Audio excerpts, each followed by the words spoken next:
नमस्कार दर्शक बंधु। आज हूँ अक्टोबर मास 11 तारिख शनिवार। आज दिन जाकर टॉप 20 गुरुत्वपूर्ण खबर उपर आसतु नजर पकाइबा। वीडियो को शेष पर्यंत देखंतु। मात्र किछि समय मध्य जानिपारिबे आज दिनर संपूर्ण खबर। ता पूर्व चैनल नुआ थिले चैनल को सब्सक्राइब करि रखंतु। एमिति प्रतिदिनर लेटेस्ट न्यूज सर्वप्रथमे देखिबा पाई। तेबे आसंतु संपूर्ण खबर उपर नजर पकाइबा। आजिर प्रथम खबर। आज राज्यर प्रबल वर्षार संभावना। वर्षा सहित वज्रपात नहीं सतर्क कराइला पाणीपाग विभाग। गतकाली सक्रिय घूर्णिबल प्रभाव में मेघुआ पाग सहित कां भां वर्षा होता बेले दाना बांधुची आउ एक लघुचाप। आज उत्तर बंगोपसागर अंचल आउ एक घूर्णिबल सृष्टि होबार संभावना रही। यह विशेष घनीभूत होबार संभावना नहीं, तथापि राज्यर वर्षा लगी रहिब। घूर्णिबल प्रभाव में वज्रपात जनित वर्षा विशेषकर उपकूल और उत्तर आभ्यंतरीण ओडिशा रे तीव्रता अधिक रहीपे बोली आकलन करिछि पाणीपाग विभाग। तेणु वर्षा नहीं पूरा ओडिशा को येलो वार्निंग जारी होइतिला बेले 8टी जिला को प्रबल वर्षा सहित वज्रपात नहीं वार्निंग जारी होइछि। आसंता 24 घंटा भितर गंजाम, गजपति, मालकानगिरी, कंधमाल, केन्द्रापड़ा, भद्रक, जगतसिंहपुर और मयूरभंजर किछि अंचल बिजुली घड़घड़ी सहित प्रबल वर्षा होइपारे। सेहीपरि बालेश्वर, जाजपुर, कटक, पुरी, खोर्धा और नयागढ़ समेत किछि अंचल झड़ा वर्षा होइपारे। परवर्ती खबर। आईनजीवी पीतवास पंडा हत्या मामला। 2 जवान सहित 7 जन अटक सूचना। सेपटे ब्रह्मपुर आईनजीवी पीतवास पंडा हत्या मामला 7 जन अटक थिबा सूचना मिली। अभियुक्त मध्य 2 जन जवान थिबा कुहा जाउछि। जने सीआईएसएफ जवान और जने 8म बाटालियन जवान को अटक रखा जाइथिबा सूचना मिली। रिजर्व कारबार चली पचरा उचरा। दिगपहंडी हिंचेली अंचल युवकों को जेरा कर जाउछि। आउ किछि टोलगेट रे भी पुलिस छानबीन चलाइथिबा जଣା पड़िछि। फल पुलिस हाथ लगी 2टी दामी कार। 4 दिन तले घर को फेरुथिला बेले पॉइंट ब्लांक रे गुली करी चंपड़ मारिथिले 2 जन दुर्बृत्त। परवर्ती खबर। Cold drink cough syrup compound licence रथ। सेपटे कोल्ड ड्रिंक कफ सिरप जोगु अति कम रे 22 जन शिशुक मृत्यु पर श्रीशान फार्मास्यूटिकल कंपनी विरुद्ध रे बड़ कार्यानुष्ठान ग्रहण कर जाइछि। श्रीशान फार्मास्यूटिकल्स कंपाउंड लाइसेंस रद्द करिसेंती तमिलनाडु सरकार। राज्य स्वास्थ्य मंत्री मां सुब्रमण्यम गुरुवार घोषणा करिसेंती। यह पूर्व कंपाउंड मालिक जी रंगनाथ को गिरफ कर जाइछि। तमिलनाडु स्वास्थ्य मंत्री मां सुब्रमण्यम कहिसेंती जे कोल्ड ड्रिंक कफ सिरप प्रस्तुत करुथिबा कंपनी श्रीशान फार्मास्यूटिकल लाइसेंस स्थायी भाव में बातिल करा जिवो। तदंत चली श्रीशान कंपाउंड लाइसेंस वर्तमान अस्थायी भाव में स्थगित रखा जाइछि।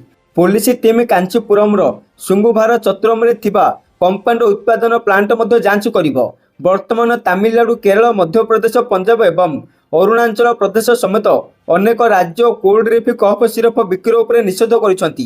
यह सहित तेलंगाना, कर्नाटक एवं महाराष्ट्र भली अन्य राज्य मध्य सतर्कता जारी करिसेंती। परवर्ती खबर। विवाहितों पई खुशी खबर। सरकार देबे 18,500 टंका। सेपटे अनेक समय नुआ नुआ योजना लोक मानक पई आणुचंती प्रधानमंत्री बा केंद्र सरकार। सेही भली एक योजना हेउची प्रधानमंत्री वय बंधन योजना। एही मासरे विवाहितों को प्रत्येक मासरे किछि टंका मिलिबो। तेबे आपण भाबुथिबे केमिति मिलिबो ए टंका। जदि एही योजना रे स्वामी स्त्री 15 लाख टंका जाय निवेश करिवे तेबे तांको 30 लाख टंका उपरि 7.4% सुध मिलिबो। एही राशि उपरे आपण को वार्षिक 2,22,000 आय होई पारिबो। जदि एही टंका सुध हिसाब रे बंटा जाय तेबे मासको जणको 18,500 टंका मिलिबो। एही राशि पेंशन भाबे आपण को खाता को आसीबो। जदि आपण एक योजना रे निवेश करबा को चाहउछंती तेबे आपण अधिक 15 लाख टंका निवेश करि परिबे। जेउथिरे आपण को 1,11,000 टंका अर्थात मासिक 9,200 टंका मिलिबो। एही योजना रे अवधि 10 वर्ष रहिछि। आपण 10 वर्ष जाय एही योजना रे टंका निवेश करिवे। जदि आपण समय रे 10 वर्ष पय टंका रखुछंती तेबे 10 वर्ष परे आपण को एही टंका मिलि जिवो। परवर्ती खबर। महिला मानक पय खुशी खबर। कारण ऋतुस्राव जनित समस्या पय वर्ष को 12 दिन महिला नहीं पारिबे छुट्टी। ए संपर्कित नीति को कर्नाटक कैबिनेट मंजूरी देइछि। एही नियम समस्त सरकारी आईटी सेक्टर, बहुराष्ट्रीय कंपनी और अन्य घरोई कंपनी लागू हेबो। एभली नियम लागू करिबारे देशर प्रथम राज्य हेबो कर्नाटक। या द्वारा कार्य क्षेत्र में भल परिवेश सृष्टि हेबो बोली सरकार पक्षरु कहा जाइछि। तेबे एठी आपण माने कमेंट बॉक्स रे कहंतु आम ओडिशा सरकार एही नियम ओडिशा रे महिला मानक पई आनिबा दरकार कि नहीं। परवर्ती खबर। हाईकोर्ट रे पुलिस एसआई नियुक्ति दुर्नीति मामला। एही मामला रे एक जनस्वार्थ मामला रुजु होईछि। शिवशंकर महांती पक्षरु एही मामला दायर कर जाइछि। ଏହି ମାମଲାରେ ଅନ୍ତଃରାଜ୍ୟ ରାକେଟର ସମ୍ପୃକ୍ତି ରହିଥିବା ଅଭିଯୋଗ ହୋଇଛି। ତେଣୁ ସିବିଆଇ ତଦନ୍ତ ଦ୍ୱାରା ସତ୍ୟାସତ୍ୟ ସାମ୍ନାକୁ ଆସିବ ବୋଲି ଆବେଦନକାରୀ ପିଟିସନରେ ଦର୍ଶାଇଛନ୍ତି। ସୂଚନାଯୋଗ୍ୟ ଯେ ଏହି ମାମଲାରେ ବର୍ତ୍ତମାନ ସୁଦ୍ଧା 119 ଅଭିଯୁକ୍ତଙ୍କୁ ଗିରଫ କରାଯାଇଛି। ସେମାନଙ୍କ ମଧ୍ୟରୁ 5 ଜଣ ଦଲାଲ ରହିଛନ୍ତି। ମାମଲାର ମୁଖ୍ୟ ଷଡ଼ଯନ୍ତ୍ରକାରୀ ତଥା ପରୀକ୍ଷା ପରିଚାଳନା ସଂସ୍ଥା ମୁଖ୍ୟ ଶଙ୍କର ପୃଷ୍ଟି ଫେରାର ରହିଥିଲା ବେଳେ ତାଙ୍କୁ ଧରିବାକୁ କ୍ରାଇମବ୍ରାଞ୍ଚ ତନାଘନା ଜାରି ରଖିଛି। ପରବର୍ତ୍ତୀ ଖବର, ନୋବେଲ ଶାନ୍ତି ପୁରସ୍କାର ଘୋଷଣା। ଟ୍ରମ୍ପ ନୁହେଁ, ଏହି ବ୍ୟକ୍ତି ହେଲେ ବିଜେତା। ସେପଟେ ନୋବେଲ ଶାନ୍ତି ପୁରସ୍କାର 2025 ଘୋଷଣା କରାଯାଇଛି। ଏ ବର୍ଷର ବିଜେତା ହେଉଛନ୍ତି ଭେନେଜୁଏଲାର ମାରିଆ କୋରିନା ମାଚାଡୋ। ଶାନ୍ତି ପ୍ରତିଷ୍ଠା ଏବଂ ବିଶ୍ୱ ବିବାଦ ହ୍ରାସ କରିବାରେ ତାଙ୍କର ଅବଦାନ ପାଇଁ ସମ୍ମାନିତ କରାଯାଇଛି। ଆମେରିକା ରାଷ୍ଟ୍ରପତି ଡୋନାଲ୍ଡ ଟ୍ରମ୍ପ ଏହି ବର୍ଷର ନୋବେଲ ଶାନ୍ତି ପୁରସ୍କାର ପାଇବା ପାଇଁ ବହୁତ ଚେଷ୍ଟା କରିଥିଲେ, କିନ୍ତୁ ଶେଷରେ ତାଙ୍କୁ ନିରାଶ ହେବାକୁ ପଡ଼ିଛି। ଏହି ପୁରସ୍କାର ପ୍ରତିବର୍ଷ ବିଶ୍ୱ ଶାନ୍ତି, ମାନବାଧିକାର ଏବଂ ଦ୍ୱନ୍ଦ୍ୱ ସମାଧାନର ଗୁରୁତ୍ୱପୂର୍ଣ୍ଣ ଅବଦାନ ହୋଇଥିବା ବ୍ୟକ୍ତି କିମ୍ବା ସଂଗଠନକୁ ପ୍ରଦାନ କରାଯାଏ। ପରବର୍ତ୍ତୀ ଖବର, ତାଲିବାନ ବୈଦେଶିକ ମନ୍ତ୍ରୀଙ୍କ ଭାରତ ଗସ୍ତକୁ ସହିପାରିଲାନି ପାକିସ୍ତାନ। କାବୁଲ ସମେତ 3 ସହର ଉପରେ କଲା ଏୟାର ଷ୍ଟ୍ରାଇକ୍। ସେପଟେ ପାକିସ୍ତାନ ତେହରିକ ଇ ତାଲିବାନର ଶୀର୍ଷ କମାଣ୍ଡରମାନଙ୍କୁ ନିପାତ କରିବା ପାଇଁ ଆଫଗାନିସ୍ତାନର ରାଜଧାନୀ କାବୁଲ ସମେତ 3ଟି ସହରରେ ବିମାନ ଆକ୍ରମଣ କରିଛି। କାବୁଲରେ ପାକିସ୍ତାନର ଆକ୍ରମଣ ତାଲିବାନର ବୈଦେଶିକ ମନ୍ତ୍ରୀ ଆମିର ଖାନ ମୁତାକିଙ୍କ ଭାରତ ଗସ୍ତ ସମୟରେ ହୋଇଥିଲା। ପାକିସ୍ତାନର ପ୍ରତିରକ୍ଷା ମନ୍ତ୍ରୀ ଖ୍ୱାଜା ଆସିଫ ଆଫଗାନିସ୍ତାନକୁ କଡ଼ା ଚେତାବନୀ ଦେବାର କିଛି ଘଣ୍ଟା ପରେ ଏହି ଆକ୍ରମଣ ହୋଇଥିଲା, ଯେଉଁଥିରେ ସେ କହିଥିଲେ ଯେ ଯଥେଷ୍ଟ ହୋଇଗଲା ଏବଂ ଇସଲାମାବାଦ ଦେଶ ଭିତରେ କାର୍ଯ୍ୟ କରୁଥିବା କଥିତ ଆତଙ୍କବାଦୀ ଶିବିରଗୁଡ଼ିକୁ ଆଉ ସହ୍ୟ କରିବ ନାହିଁ ବୋଲି ଘୋଷଣା କରିଥିଲେ। ପରବର୍ତ୍ତୀ ଖବର, କମିଲା ସୁନା ଏବଂ ବଢ଼ିଲା ରୂପା ଦର। ଗହଣା କିଣିବା ପୂର୍ବରୁ ନଜର ପକାନ୍ତୁ କେଉଁ ସହରରେ କେତେ ରହିଛି ସୁନା ଦର।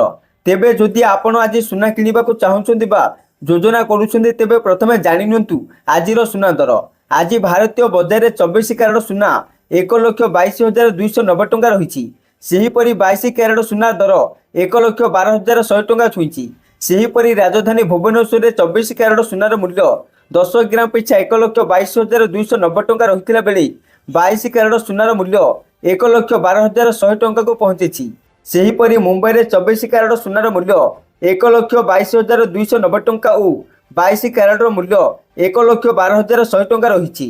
ସେହିପରି ନୂଆଦିଲ୍ଲୀରେ 24 କ୍ୟାରେଟ ସୁନାର ମୂଲ୍ୟ 1,22,440 ଟଙ୍କା ଓ 22 କ୍ୟାରେଟ 1,12,200 ଟଙ୍କା ରହିଛି। ପରବର୍ତ୍ତୀ ଖବର, ଗାଡ଼ି ଚାଲାଣ ଫାଇନ୍ ଅଧା 50% କୋହଳ କଲେ ରାଜ୍ୟ ସରକାର।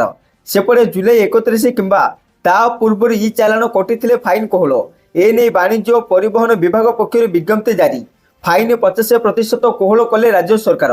50,000 ବଦଳରେ ଦେବାକୁ ହେବ 25,000 ଟଙ୍କା, 10,000 ବଦଳରେ 5,000, 5,000 ବଦଳରେ 2,500 ଫାଇନ୍। ଏନେଇ ପରିବହନ ବିଭାଗର ପ୍ରମୁଖ ସଚିବ ଉଷା ପାଢ଼ୀଙ୍କ ଦ୍ୱାରା ଜାରି ହୋଇଥିବା ବିଜ୍ଞପ୍ତିରେ କୁହାଯାଇଛି ଯେ ଆବଶ୍ୟକତା ଠାରୁ ଅଧିକ ଏବଂ ବିନା ବୈଧ ଲାଇସେନ୍ସରେ ଲାଇସେନ୍ସ କଟିଥିଲେ 5,000 ଟଙ୍କା ବଦଳରେ 2,500 ଟଙ୍କା ପୈଠ କରିବେ। ସେହିପରି ବୈଧ ଲାଇସେନ୍ସ ବିନା ଗାଡ଼ି ଚାଲାଣ 5,000 ଟଙ୍କାର ଚାଲାଣ କଟିଥିଲେ 2,500 ଟଙ୍କା ଦେବାକୁ ପଡ଼ିବ। ଯେକୌଣସି ପରିସ୍ଥିତିରେ ଚାଲାଣ କଟିଥିବା ଲୋକଙ୍କୁ ଜରିମାନା 50% ପୈଠ କରିବାକୁ ହେବ। ଚଳିତ ବର୍ଷ ଜୁଲାଇ 31 ତାରିଖ ପୂର୍ବରୁ ଯଦି କୌଣସି ବ୍ୟକ୍ତିଙ୍କର ଚାଲାଣ କଟିଛି, ଏଥିପାଇଁ ମୋଟ ପରିମାଣର 50% ଜରିମାନା ଦେବାକୁ ପଡ଼ିବ। ପରବର୍ତ୍ତୀ ଖବର, ରାଜ୍ୟରେ ପଣସ କ୍ଲଷ୍ଟର ବିକାଶ ପାଇଁ ସ୍ୱତନ୍ତ୍ର ଯୋଜନା। 6 ଜିଲ୍ଲାକୁ ଗୁରୁତ୍ୱ। ପଣସକୁ ଓଡ଼ିଶାର ବ୍ରାଣ୍ଡ କରିବାକୁ ରାଜ୍ୟ ସରକାର ଘୋଷଣା କରିଛନ୍ତି। ରାଜ୍ୟରେ ଥିବା ପଣସ କ୍ଲଷ୍ଟରକୁ ସରକାରୀ ଘରୋଇ ସହଭାଗିତା ତଥା ପିପିପି ମୋଡ୍ ଆଧାରରେ ବିକାଶ କରାଯିବା ସହିତ ପରିଚାଳନା କରାଯିବ। କନ୍ଧମାଳ, କେନ୍ଦୁଝର, କୋରାପୁଟ, ଅନୁଗୁଳ, ଢେଙ୍କାନାଳ, ଗଜପତି, ମୟୂରଭଞ୍ଜ, ରାୟଗଡ଼ା ଏବଂ ସୁନ୍ଦରଗଡ଼ ଭଳି 6ଟି ମିଶନ ଜିଲ୍ଲାରେ ପ୍ରତିକ୍ରିୟାକରଣ ସୁବିଧାକୁ ବିକଶିତ କରାଯିବ। ପଣସ ମିଶନରେ ବରଗଡ଼ ଜିଲ୍ଲାର ପଦ୍ମପୁର ଓ ବଲାଙ୍ଗୀର ଜିଲ୍ଲାର ପାଟଣାଗଡ଼କୁ ସାମିଲ କରାଯିବ। ଗୁରୁବାର ମହାରାଷ୍ଟ୍ରର ଜ୍ୟାକ୍ ଫ୍ରୁଟିଂ ଆଗ୍ରୋ ପ୍ରଡ୍ୟୁସର କମ୍ପାନୀ ଲିମିଟେଡର ଅଧ୍ୟକ୍ଷ ମିଥିଳେଶ ଦେଶାଇ, ଉପମୁଖ୍ୟମନ୍ତ୍ରୀ ତଥା କୃଷି ଓ କୃଷକ ସଶକ୍ତିକରଣ ମନ୍ତ୍ରୀ କନକ ବର୍ଦ୍ଧନ ସିଂହଦେବଙ୍କୁ ଭେଟି ପଣସ ଚାଷର ବିକାଶ ସମ୍ପର୍କରେ ଆଲୋଚନା କରିଛନ୍ତି। ପରବର୍ତ୍ତୀ ଖବର, ଦେଶରେ ପ୍ରଧାନମନ୍ତ୍ରୀ ଧନଧାନ୍ୟ ଯୋଜନାର ଶୁଭାରମ୍ଭ ହେବ। ପ୍ରଧାନମନ୍ତ୍ରୀ ନରେନ୍ଦ୍ର ମୋଦି ଭିଡିଓ କନଫରେନ୍ସିଂ ମାଧ୍ୟମରେ ଶୁଭାରମ୍ଭ କରି ଉଦ୍ବୋଧନ ଦେବେ। ଗୁରୁବାର କେନ୍ଦ୍ର କୃଷିମନ୍ତ୍ରୀ ଶିବରାଜ ସିଂହ ଚୌହାନ ଏନେଇ ବିଭିନ୍ନ ରାଜ୍ୟର କୃଷିମନ୍ତ୍ରୀଙ୍କ ସହିତ ଆଲୋଚନା କରିଥିଲେ। ଏହି ଅବସରରେ ଭୁବନେଶ୍ୱରରେ state of the art wholesale ମାଛ ମାର୍କେଟର ହୀରାକୁଦରେ ଇଣ୍ଟିଗ୍ରେଟେଡ୍ ଆକ୍ୱା ପାର୍କର ଶିଳାନ୍ୟାସ ମଧ୍ୟ ହେବ। ପ୍ରଧାନମନ୍ତ୍ରୀ ଚାଷୀମାନଙ୍କ ସହିତ ମଧ୍ୟ ଆଲୋଚନା କରିବେ। ଏହି କାର୍ଯ୍ୟକ୍ରମରେ ସିଧା ପ୍ରସାରଣ राज्यर समस्त कृषि विज्ञान केन्द्र में कर धनधान्य योजना द्वारा देश में 50 लाख रु अधिक चाषी उपकृत हेबे। परवर्ती खबर 2030 मसीहा सुधा भारत ब्रिटेन व्यापार 112 बिलियन डॉलर। ब्रिटेन प्रधानमंत्री कीर स्टारमर भारत गस्त अवसर में द्विपाक्षिक वाणिज्य कारोबार संपर्क में आलोचना होईछि। 2030 सुधा द्विपाक्षिक व्यापार को दुईगुणा करने को लक्ष्य रखिछन्ति उभय राष्ट्र। मुंबई में गुरुवार आयोजित भारत ब्रिटेन सीओ फोरम रे उद्बोधन दुई देशर प्रधानमंत्री घोषणा करिसन्ति। वर्तमान उभय देश मध्य द्विपाक्षिक व्यापार रही 56 बिलियन डॉलर। यह 2030 सुधा 112 बिलियन डॉलर रे पहुंचाइबा योजना रही। स्टारमर यह अवसर में कहते 2028 सुधा भारत हेब तृतीय बृहत अर्थनीति एवं यह यात्रा सहयोगी हेब ब्रिटेन। परवर्ती खबर भारत गस्तरे ब्रिटेन प्रधानमंत्री स्टारमर 4000 कोटी चुक्ति स्वाक्षरित। ब्रिटेन प्रधानमंत्री कीर स्टारमर भारत गस्त अवसर में दुई देश मध्य विभिन्न क्षेत्र में सहयोग पर आलोचना होईछि। मुंबई ठारे राजभवन में से प्रधानमंत्री नरेंद्र मोदी सहित दीर्घ समय आलोचना करथिले। स्टारमर 125 जणिया प्रतिनिधि मंडली आसिथिले। एही अवसर में दुई देश मध्य 4000 कोटी टंकार चुक्ति स्वाक्षरित होईछि। चुक्ति अनुसार ब्रिटिश रॉयल वायुसेना को तालीम देव भारत को ब्रिटेन मल्टीरोल मिसाइल देव। ब्रिटेन 9टी विश्वविद्यालय भारत में कैंपस खोलिबे। गस्त अवसर स्टारमर बॉलीवुड महारथी एवं इन्फोसिस प्रतिष्ठाता नंदन नीलेकानी को भेटिथिले। ब्रिटेन आधार भली कार्ड करने से इच्छुक थिबा कहिथिले। परवर्ती खबर निर्वाचन पूर्व तेजस्वी बड़ घोषणा प्रति परिवार जनकु मिलिब सरकारी चाकरी।